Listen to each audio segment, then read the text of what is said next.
मेंदीच्या पानावर मन अजून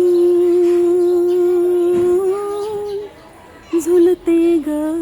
मेंदीच्या पानावर